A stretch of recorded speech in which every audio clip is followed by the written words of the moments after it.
1 y vamos a terminar con la reanimación cardiopulmonar avanzada, que era lo que nos faltaba. Habíamos dicho que las guías eran un conjunto era la reunión de un conjunto de sociedades científicas, ahí las tienen en las diapositivas, que se habían reunido bajo una metodología de evaluación de todos los estudios a nivel mundial de RCP, para ver la validez científica que estos tenían y de esta evidencia científica aplicar ese conocimiento en las nuevas guías.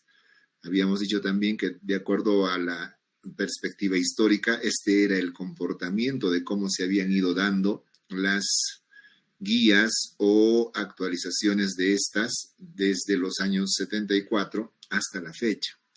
La última guía que tenemos vigente es la del 2020 y con algunos agregados sobre COVID-19, que es la pandemia que hemos vivido hace poco. Dijimos que el 20%, epidemiológicamente hablando, el 20% de los pacientes que fallecen no debieron todavía morir, ¿no? Entonces, este 20% significaba una cifra altísima que ha motivado en sí para que se generen las guías de actuación en casos de parada cardíaca, para que este 20% pudiera disminuir de alguna forma, ¿no? Entonces, acá hay algunos otros datos, como que se dan 350,000 paradas cardíacas extrahospitalarias, con una supervivencia de 10.4%, a los cuales solamente se les da RCP al 40%, y solamente de este 40% se usa en un 11.9% el desfibrilador eléctrico automático. Son datos, obviamente, de literatura americana, pero vale la pena tomarlo en cuenta. Si los datos de Estados Unidos son tan, tan poco alentadores, imagínense cómo son los datos a nivel de Latinoamérica, que tenemos menos implementación, que tenemos un sistema de salud mucho más precario, etcétera, etcétera. Entonces, una de las cosas importantes es mejorar estas cifras, ¿no?, para los expertos que hacen las guías. A pesar de todos los cambios que se han hecho, desde el 2012 no ha habido cambios en el pronóstico de un paciente que ha entrado en parada cardíaca. Bueno, en las guías del 2020, lo último que se ha agregado como trascendental, como importante a las guías anteriores, es un eslabón más en la cadena de supervivencia, que es la recuperación o recovery. Entonces, muy bien, repasamos un poco. ¿Qué cosa es una parada cardiorrespiratoria? Es una situación clínica en la que cesa de forma brusca, inesperada y potencialmente reversible la circulación y la respiración espontánea. Este es el concepto exacto que le da las guías a la parada cardiorrespiratoria. Les había dicho en clases de que nos peguemos estrictamente a los conceptos que dice la guía, porque cada palabra cuenta.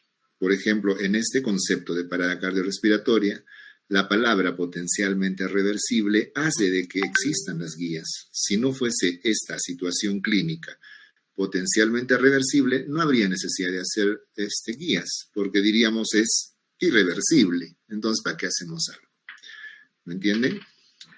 Dijimos también que en esta diapositiva se expresaba de manera icónica y de manera didáctica los dos procedimientos más importantes de la resucitación cardiopulmonar, que son las maniobras encaminadas a suplir la respiración, o sea, ventilación, y la circulación espontánea con las compresiones, ¿sí? Entonces, en esta figura o dibujo de Netter, de un atlas antiguo, queda plasmada estas dos maniobras de manera histórica hasta ahora, ¿no? Y cada vez que ustedes escuchen una exposición de RCP, van a ver esta imagen, en donde en una sola imagen se da a conocer todo lo que es RCP, o todo lo que significa un RCP de alta calidad, en donde se toma en cuenta bastante énfasis la ventilación y las compresiones. Dijimos también que el objetivo fundamental de la reanimación cardiopulmonar no era la recuperación de la función cardíaca y ventilatoria, sino más bien era la preservación de la función cerebral, obviamente a través de la restauración precoz de la función cardíaca y ventilatoria. ¿Me entienden? Entonces, dice acá, objetivo, restauración precoz de la función cardíaca para preservar la función cerebral. ¿Por qué no dice la función ventilatoria?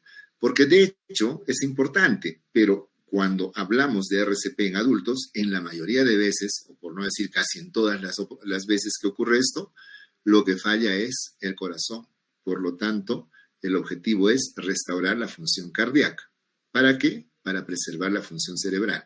Función cerebral está en letras más grandes y con mayúsculas porque se entiende que es lo principal, es lo más importante cuando hacemos RCP. Hemos dicho también que todo ser humano tiene derecho a RCP, ¿listo? Sin importar raza, credo, religión, condición social, condición política, condición económica, condición de salud, sin importar absolutamente nada, todo ser humano tiene derecho a RCP. Por lo tanto, debemos dar RCP a todas las personas que estén en parada cardíaca, excepto aquellos que en su sano juicio hayan firmado una negación al RCP estando conscientes y en pleno uso de sus facultades. Solamente así podemos evitarnos dar RCP. Esto ocurre muy pocas veces, generalmente en pacientes que padecen una enfermedad terminal como el cáncer en último grado, en donde saben que su agonía se podría prolongar con una resucitación. Entonces, en mi caso, por ejemplo, yo también elegiría que no me hagan RCP si yo tengo un cáncer terminal.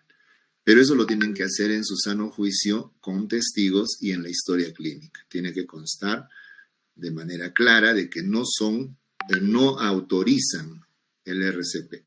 Y como ustedes saben, en la práctica médica, todo procedimiento que se realiza debe ser con consentimiento informado. Bueno.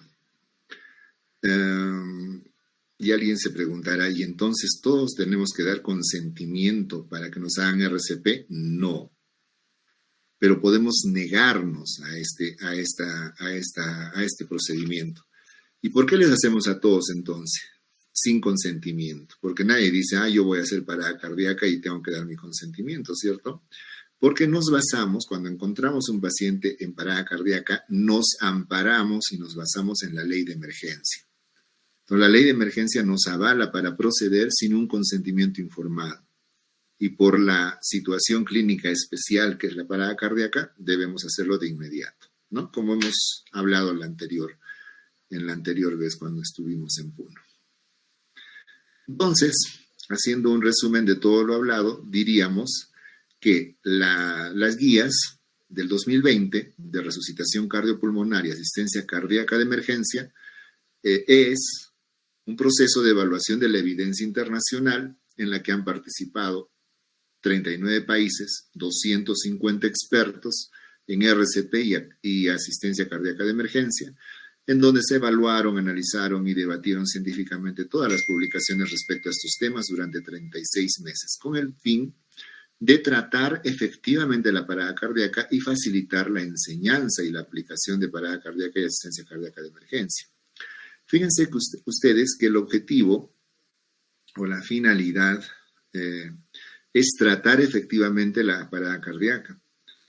Entonces, diremos, ¿las guías del 2015 no trataban efectivamente la parada cardíaca? Sí, sí lo hacen, sino que cada vez se afinan más los detalles para que la efectividad mejore, para que el pronóstico mejore, para que la supervivencia mejore. ¿Me entienden? ¿Y cómo vamos a lograr esto? Obviamente facilitando la enseñanza de la parada cardíaca. Espero yo estar en este momento hablando en términos bastante comprensibles. Espero estar siendo didáctico, porque esa es la intención de la guía, de facilitar la enseñanza y la aplicación de la parada cardíaca y la asistencia cardíaca de emergencia, del RCP la asistencia cardíaca de emergencia.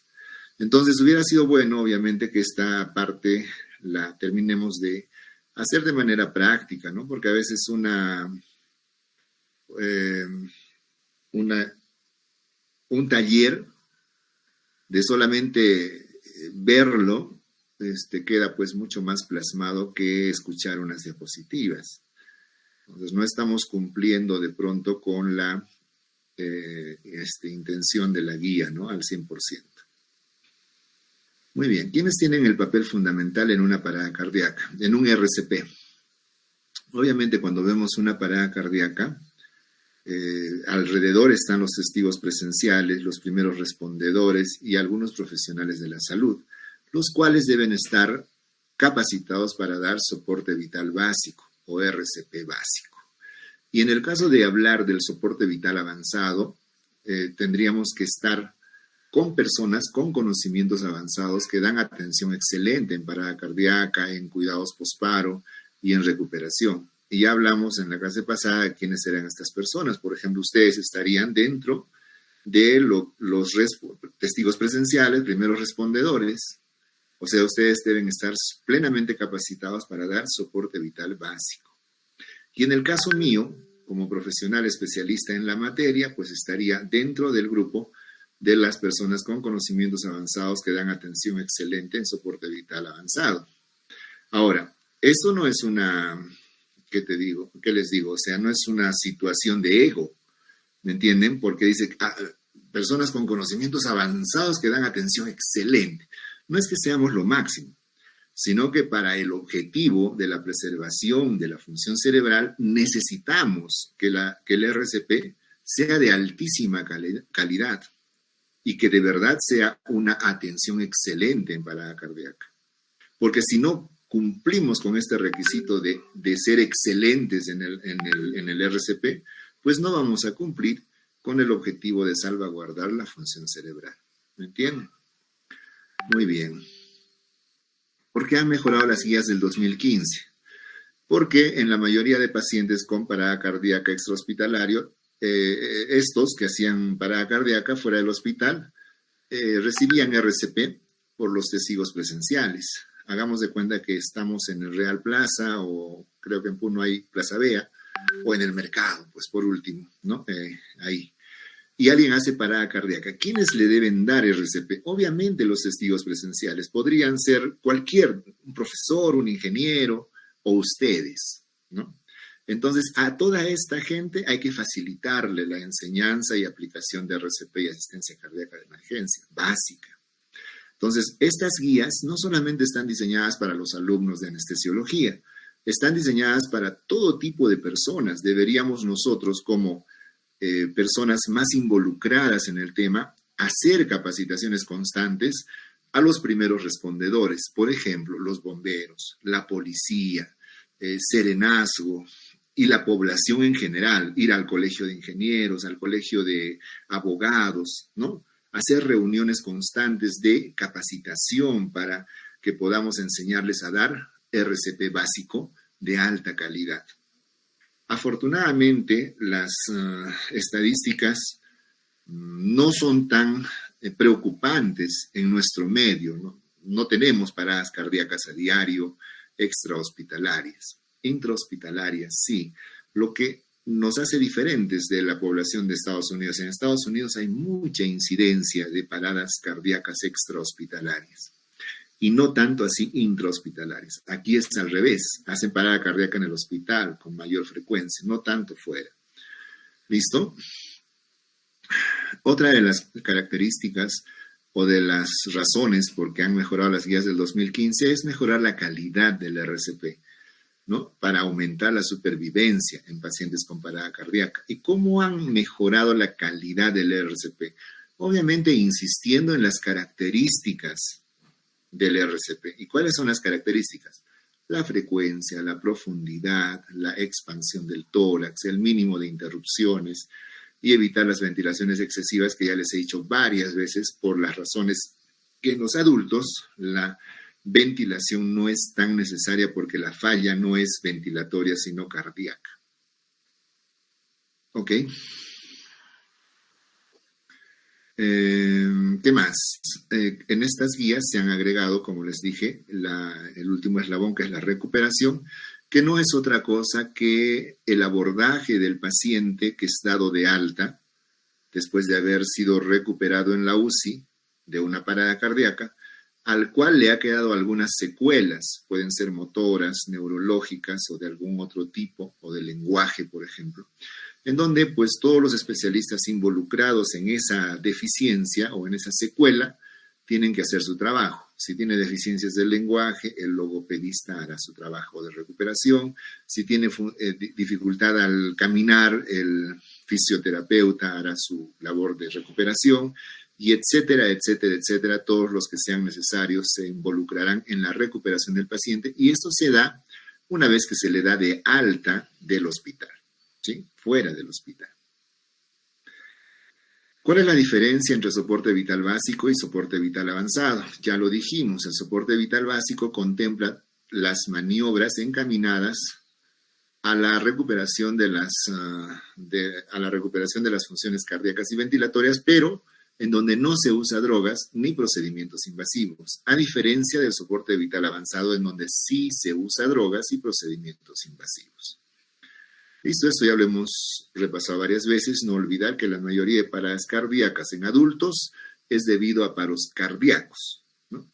Y siempre están asociados a fibrilación ventricular o taquicardia ventricular sin pulso. Entonces, lo importante en ellos es la circulación. ¿Y cómo hago de que circule la sangre que está detenida por la parada cardíaca? Haciendo compresiones de alta calidad. En los niños es diferente, es al revés, es debido a paradas respiratorias. Entonces, en los niños es más importante darle ventilación que compresión.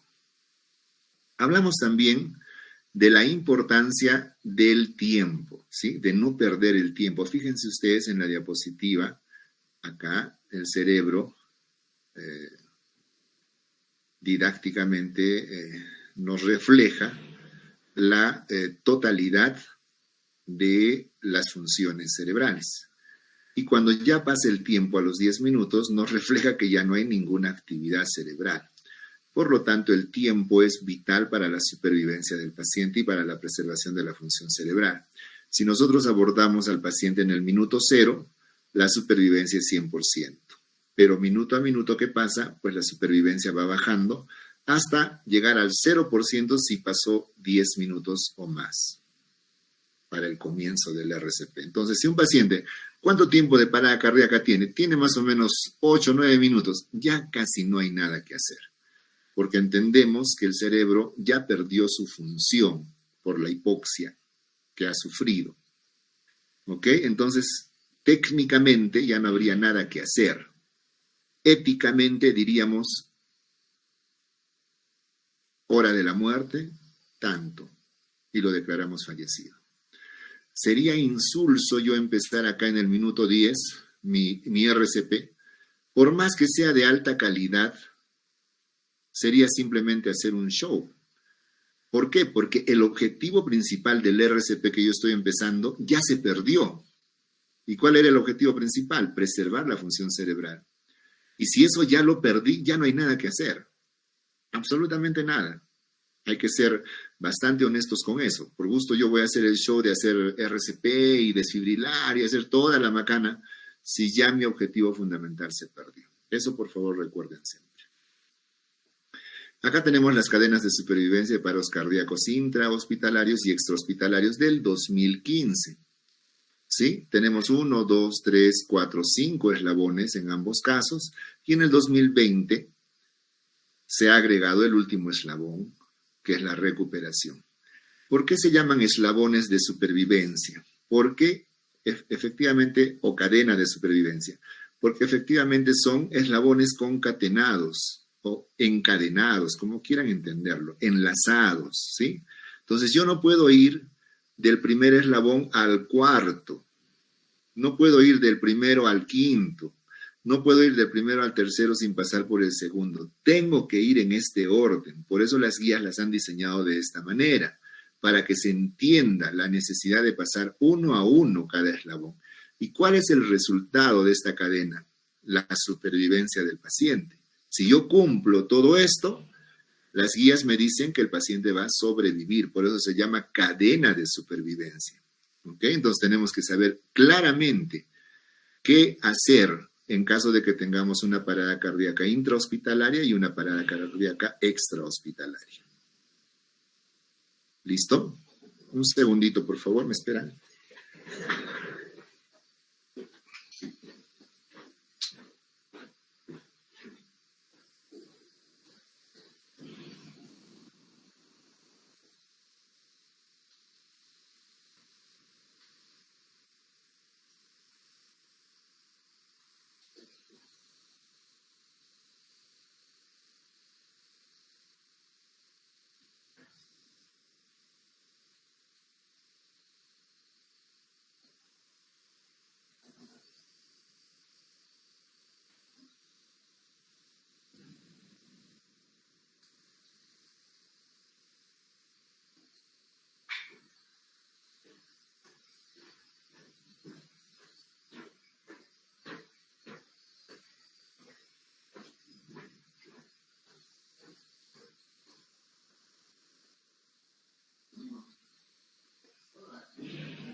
Muy bien.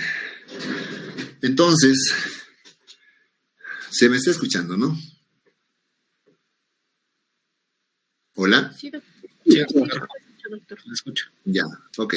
Entonces les decía de que la cadena de supervivencia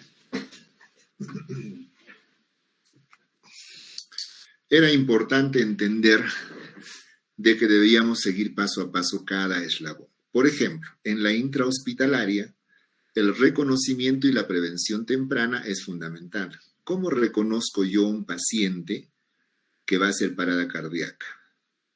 Voy a reconocer, obviamente, en la evaluación inicial. Si es un paciente, por ejemplo, politraumatizado, que acaba de tener un accidente, obviamente yo ya presumo que este paciente va a hacer parada cardíaca y en cualquier momento lo va a hacer. ¿Y cómo dicen las guías que debo reconocer una parada cardíaca?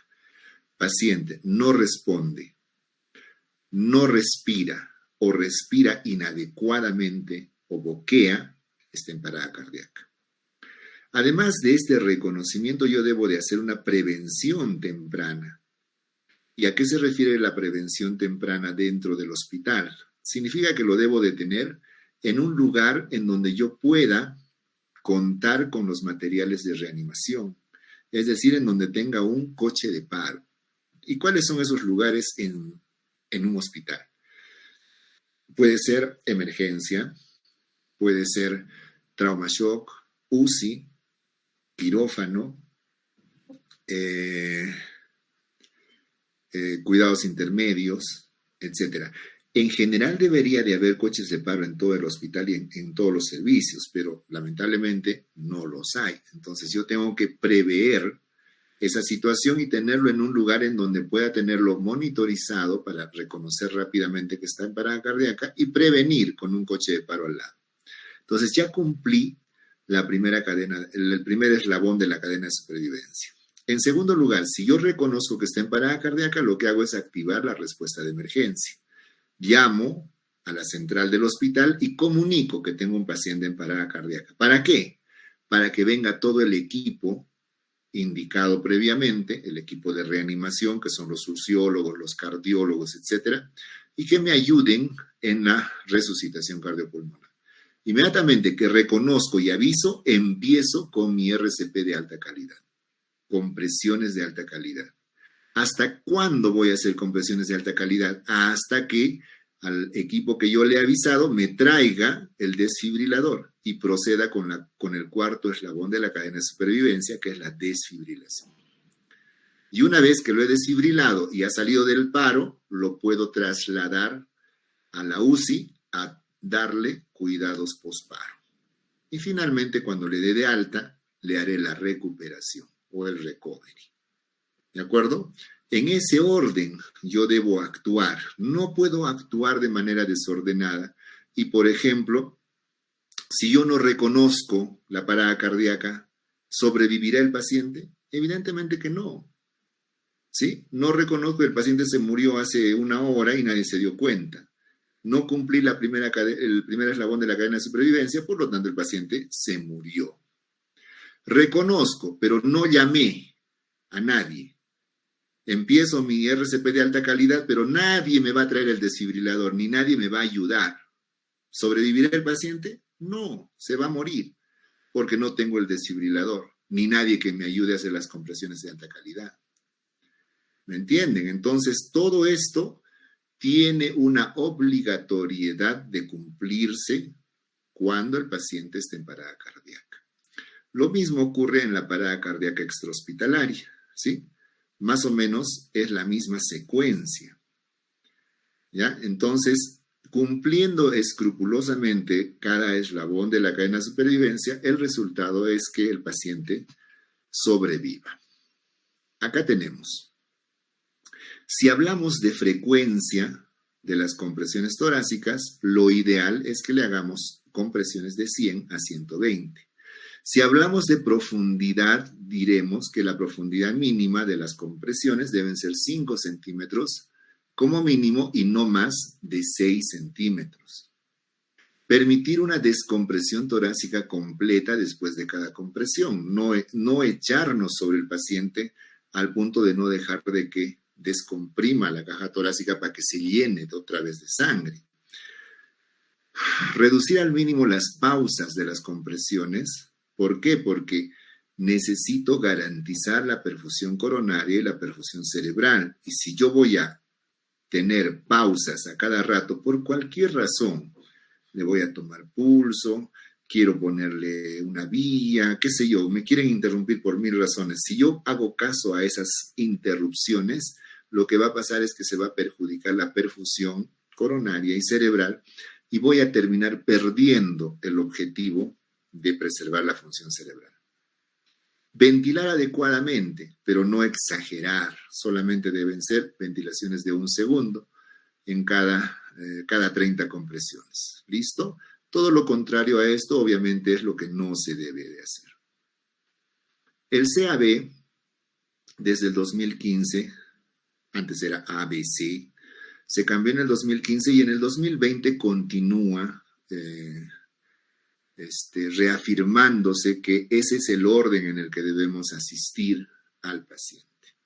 En los primeros minutos de parada cardíaca, si es que está en fibrilación ventricular, el contenido de oxígeno en la sangre está en valores adecuados. Recordemos que lo que ha dejado de funcionar es el corazón, no los pulmones. Entonces el paciente estaba respirando adecuadamente, tiene oxígeno en el sistema, pero ese oxígeno no hay quien lo lleve a los órganos vitales.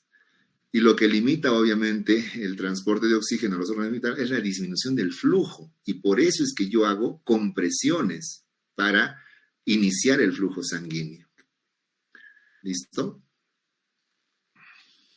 Bueno, acá tenemos una diapositiva que nos grafica la importancia del CAB. En esta otra tenemos cómo y dónde debemos poner la palma de la mano y de la forma que debemos comprimir en el RCP. Esta diapositiva, no sé si recuerdan, ya les expliqué la importancia de no tener interrupciones. ¿Por qué? Porque al comienzo de las compresiones no llego a esta línea roja, que es la perfusión mínima, el nivel de presión de perfusión coronaria mínima para que sea adecuado y no se pierda mi función cerebral. Entonces, fíjense que a la cuarta, quinta compresión, recién llego al mínimo necesario y de ahí no tengo que salirme. Por eso es que no es aceptable que se interrumpa, porque si se interrumpe otra vez bajo a cero y otra vez tendría que empezar a subir. Y ese juego haría de que pierda mi función cerebral. Listo, eso es todo. En esta diapositiva tenemos resumido todo lo que hemos dicho.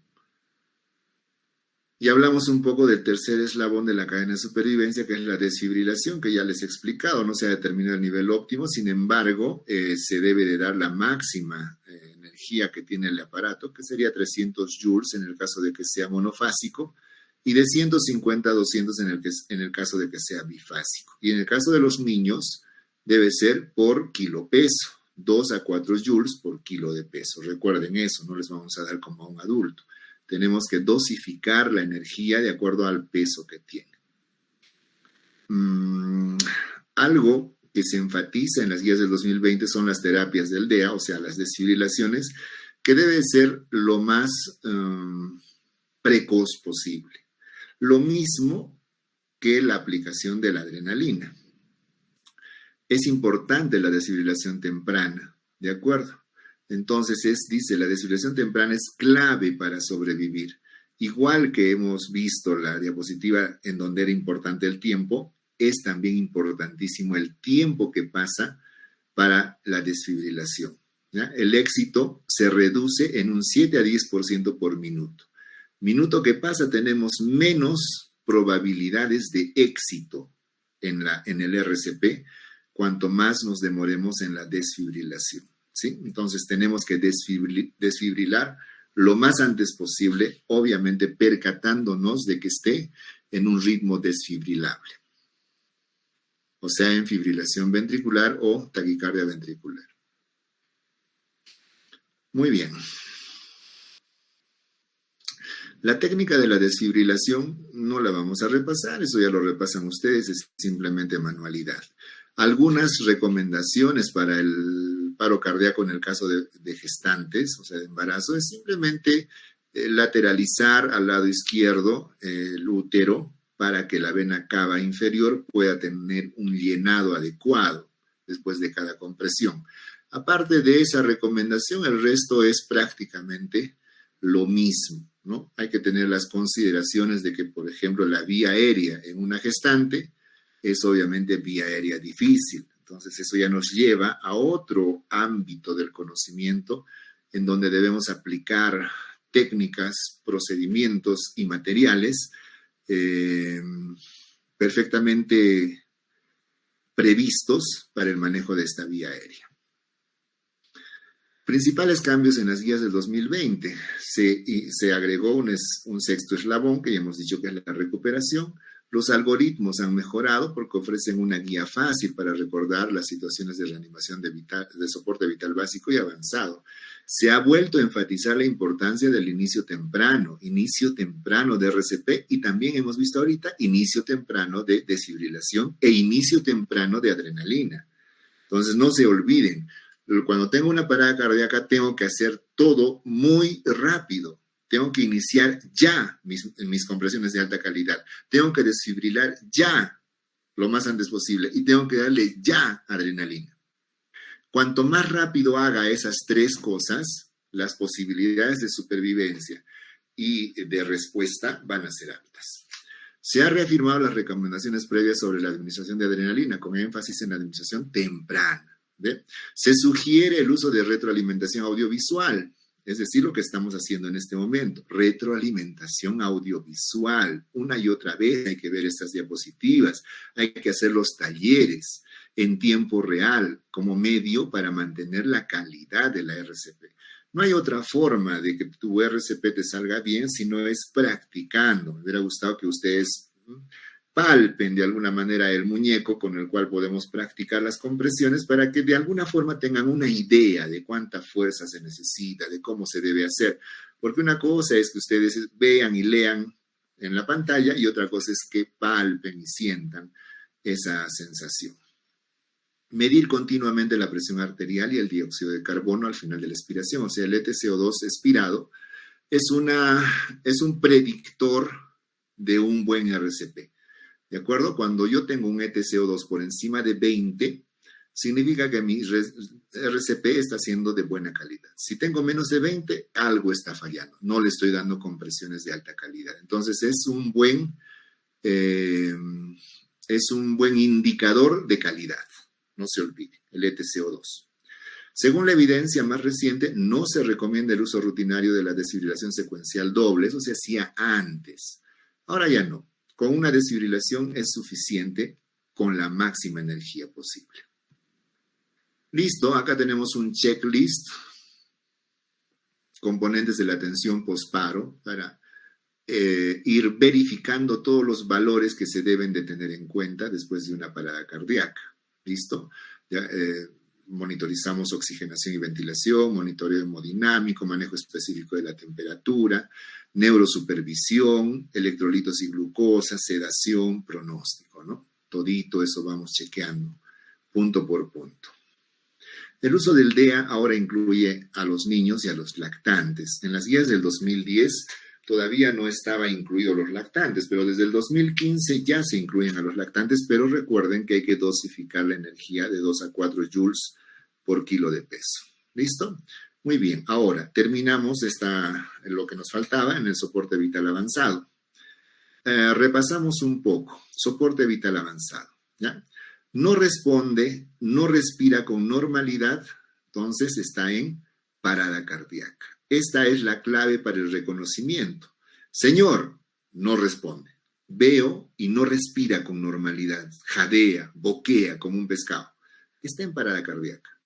Yo no voy a esperar que esté totalmente inerte para decir que está en parada cardíaca. Si ya lo veo que no responde y está respirando con mucha anormalidad, está en parada cardíaca. ¿Qué hago en ese momento? Inicio RCP, pero previamente llamo al equipo de resucitación. Recuerden los eslabones de supervivencia, la cadena de supervivencia. ¿Qué empiezo RCP 32? 30 compresiones y 2 ventilaciones. Conecto el monitor desfibrilador. Una vez que el equipo de resucitación me trae el desfibrilador. Conecto el monitor desfibrilador. ¿Con qué intención conecto el monitor desfibrilador? Con la intención de tener la evidencia del tipo de ritmo en el que está. Siempre minimizando las interrupciones, recuerden. Entonces, como ya tengo el monitor, evalúo el ritmo. Tengo dos opciones. Va a ser un ritmo desfibrilable o no desfibrilable. Si es un ritmo no desfibrilable, o sea, actividad eléctrica sin pulso o asistolia, entonces en este caso reinicio inmediatamente mis compresiones de alta calidad durante 2 minutos más, o sea, otro ciclo, siempre minimizando las interrupciones. Esto en el caso de que no sea desfibrilable. ¿Con qué intención reinicio las compresiones? Con la intención de regresar acá y evaluar el ritmo otra vez, para que en algún punto el ritmo sea desfibrilable, o sea, que el paciente entre en fibrilación ventricular o taquicardia ventricular sin pulso. Estos son los 2 ritmos desfibrilables, en cuyo caso pasaré al siguiente eslabón, que es la desfibrilación, y le daré una descarga del desfibrilador a la máxima potencia, siempre minimizando las interrupciones. Le doy la descarga e inmediatamente reinicio compresiones de alta calidad, siempre minimizando las interrupciones. Fíjense ustedes que ustedes creen que por casualidad en todo sitio me ponen minimice las interrupciones, minimice las interrupciones, minimice las interrupciones, minimice las interrupciones. Y en todo lado me ponen este dato relevante del procedimiento de no tener interrupciones, porque el tiempo es vital. Yo no puedo perder el tiempo tomándole pulso, qué sé yo, a ver, un ratito le voy a agarrar el pulso, el cuello, la femoral, la radial, no sé, a ver, voy a auscultar, pásenme el estetoscopio. No, señores, absolutamente nada. No tengo que perder mi tiempo en esas cosas. ¿Por qué? Porque la guía es clarísima y te dice minimice las interrupciones. Si yo desfibrilo, tengo 2 opciones. El paciente ha salido del paro cardíaco o no ha salido. Si no ha salido, tengo que reiniciar inmediatamente las compresiones. Y si ha salido, También tengo que seguir con las compresiones porque el paciente sale con un corazón atontado, que no late adecuadamente, y tengo que apoyarlo con compresiones de alta calidad. Entonces, salga o no salga, tengo que reiniciar las compresiones. Entonces, ¿para qué me paro, me detengo a estar ahí auscultando, verificando pulso, ni nada por el estilo? ¿Ok? Muy bien. Para el tratamiento inmediato, post parada, o sea, una vez que sale del paro cardíaco, cuando recupera la circulación espontánea, ya, lo que tengo que hacer es usar el abordaje A, B, C, D, E, que ustedes ya saben de memoria, procurar una saturación de oxígeno entre 94 y 98, procurar una presión parcial de CO2 normal, es decir, entre 35 y 45, un EKG de 12 derivaciones para valorar la función cardíaca desde todos los ángulos posibles, tratar la causa precipitante. Este paciente ha hecho por alguna razón parada cardíaca. Tengo que averiguar por qué diablos me hizo parada cardíaca. Recuerden eso. Si yo no trato la causa precipitante, probablemente va a salir del paro y va a volver a entrar en parada cardíaca, porque no estoy tratando la causa precipitante. Y finalmente el manejo y control de la temperatura, que es importantísimo. Entonces, repetimos de otra manera con manzanitas el algoritmo, o sea, todo lo que ya hemos hablado. Reconocimiento, ¿no es cierto? Primero, llamada de auxilio, activación del sistema de respuesta de emergencias, iniciar RCP, administrar oxígeno, conectar monitor desfibrilador, comprobar el ritmo, si es fibrilación ventricular o taquicardia ventricular, desfibrilar, y si no lo es, reiniciar otro ciclo de 2 minutos. Comprobar ritmo, si sale de la parada cardíaca, cuidados postparo cardíaco. ¿Sí? Si es que hay restauración de la circulación espontánea. Eso es todo lo que se debe hacer. Ahora, paralelamente en todo este procedimiento, pues vamos a darle tratamiento farmacológico, porque el paciente ya tiene que estar con control de la vía aérea, o sea, intubado, y con un acceso venoso que siempre debe ser intravenoso o intraóseo. Eso también les aclaré en la clase pasada. No se pongan a pensar en que se le puede dar adrenalina subcutánea, intramuscular, intracardíaca, intraocular, intranasal. No. Ninguna vía es válida excepto la intravenosa y la intraósea excepcionalmente. No hay otra vía. Si ustedes le van a poner vía de acceso, o mejor dicho, adrenalina por vía subcutánea, están haciendo algo que no está contemplado en la evidencia de la guía. Por lo tanto, el paciente no va a salir satisfactoriamente. Y eso va a ser estrictamente un error de ustedes. ¿De acuerdo? Entonces, precozmente le vamos a dar la epinefrina o adrenalina cada 3 a 5 minutos y la amiodarona o la lidocaína como antiarrítmico en caso de que tenga fibrilación ventricular o taquicardia ventricular refractaria. Hay que considerar la posibilidad de un dispositivo avanzado para la vía aérea, como intubación traqueal o dispositivo supraglótico o con el que contemos en ese momento. Hay que registrar cuantitativamente la onda de capnografía. ¿Para qué les he dicho que se debe consignar la capnografía? Para tener una idea de la calidad, porque es un predictor de calidad de RCP. Si tenemos más de 20 de capnografía, significa que estamos en un RCP de alta calidad. Si es que está por debajo de 20, significa que estamos en un RCP de baja calidad y hay que mejorar la calidad de las compresiones. Tratar las causas reversibles, o sea, pensar en esto, en la causa precipitante del RCP. ¿Y cuáles son las causas reversibles? Las causas reversibles están acá. Las 4 H's y las 4 T's. Pero doctor, ¿solamente por esas 8 razones puede hacer parada cardíaca? No, puede hacer cardíaca por 1000 razones, pero estas son las más frecuentes. ¿Cuáles? Las H's: hipoxia, hipovolemia, hipo e hipercalemia, hipo e hipertermia. Entonces tenemos que primero verificar esto. ¿El paciente está hipóxico? ¿Ha hecho parada cardíaca por asfixia? ¿El paciente está hipovolémico? ¿Ha hecho parada cardíaca por hemorragia profusa? ¿Está hipocalémico, hipercalémico, hipotérmico, acá hay bastante fallecido por hipotermia en época de invierno, en Juliaca, ¿no? Generalmente salen de las discotecas y se duermen ahí en la calle y amanecen muertos. Ese paciente ha muerto por hipotermia. Evidentemente ya no hay nada que hacer porque el serenazgo se da cuenta 2, 3 horas después. Y los traen ya tiesos al hospital, ¿no? Entonces, si yo percato una de estas razones, el paciente viene sangrando, una gestante, puede ser una hemorragia posparto, y el paciente hace parada, o la paciente hace parada cardíaca, yo deduzco inmediatamente que lo está haciendo por hipovolemia y tengo que revertir ese proceso inicial. Entonces tengo que darle o reponerle volemia. Si yo no repongo volemia, va a volver a ser parada cardíaca. Puede ser trombosis coronaria o pulmonar, puede ser un neumotórax a tensión. Aquí está la otra T. Puede ser taponamiento cardíaco o pueden ser tóxicos, como opioides, narcóticos, ¿no? Entonces, primero pienso en estas 8 razones y luego ya me voy a poner a pensar en otras posibilidades.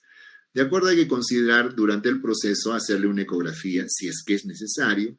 Si tengo compresor mecánico, puedo utilizarlo para darle compresiones de alta calidad sin el esfuerzo que requiere si es que lo hacemos manualmente, con la atingencia de que los compresores mecánicos son carísimos, están alrededor de $30,000 y hasta donde yo tengo entendido, acá en Perú no contamos con estos compresores mecánicos, salvo en Lima de repente, no lo sé, nunca he visto, solo los he visto en videos y en los libros. Solamente con un compresor mecánico puedo yo trasladar al paciente.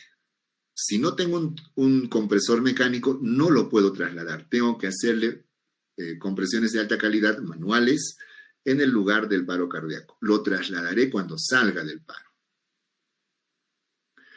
Recomendaciones en cuanto a fármacos. Repito, la vía ideal es la endovenosa y ocasionalmente la intraósea o interósea. ¿De acuerdo? Se desaconseja la vía intratraqueal, a veces se le metía a través del tubo endotraqueal la adrenalina, y eso está mal, o se metía directamente al corazón con una aguja, haciendo pues un show, ¿no? Y no, lo único que vamos a lograr con eso es una iatrogenia. La adrenalina es un vasoconstrictor tan potente que va a ocasionar isquemia de la zona de inyección en el corazón, así que eso es matarlo. La naloxona también está indicada en las guías del 2020, 2 miligramos intranasal, esto sí, o 0,4 miligramos intravenoso, solo si la parada cardíaca está relacionada a opiáceos, ¿no? Si es que nosotros intuimos de que el paciente haya podido intoxicarse con opioides de alguna manera.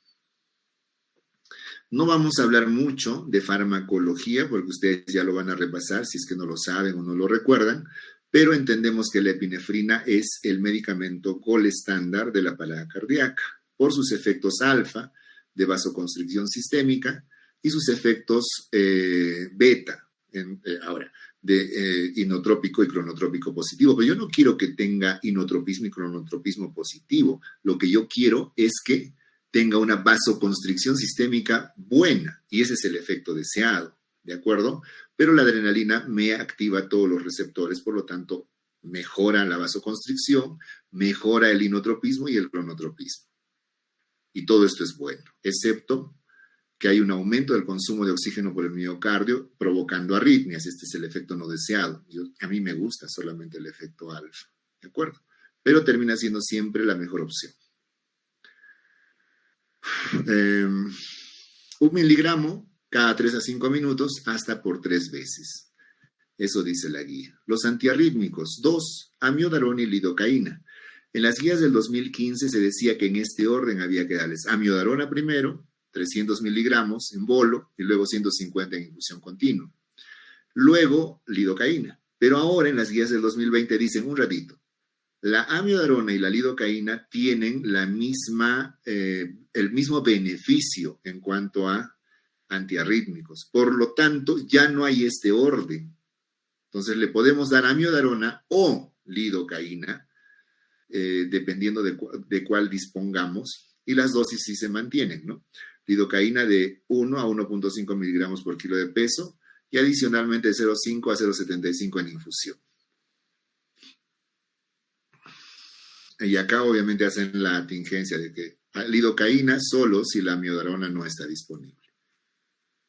Antiarrítmicos, otros antiarrítmicos como el sulfato de magnesio, en caso de que lo necesite. Y repasamos acá un poquito los ritmos de paro cardíaco, que ya hemos dicho, los desfibrilables son la fibrilación ventricular y la taquicardia ventricular. Y los no desfibrilables son la asistolia y la disociación electromecánica. ¿De acuerdo? Cada uno con sus características electrocardiográficas que tenemos que saber reconocer en el monitor. En esta tenemos, en el caso de que sea un ritmo desfibrilable, todo el flujograma de actuación, ¿no? Que no es otra cosa que lo que hemos repasado, pero acá ya lo tenemos en manera de flujograma. Igual en el caso de que sean ritmos no desfibrilables como la actividad eléctrica sin pulso y la sistolia. Listo. Muchísimas gracias, jóvenes.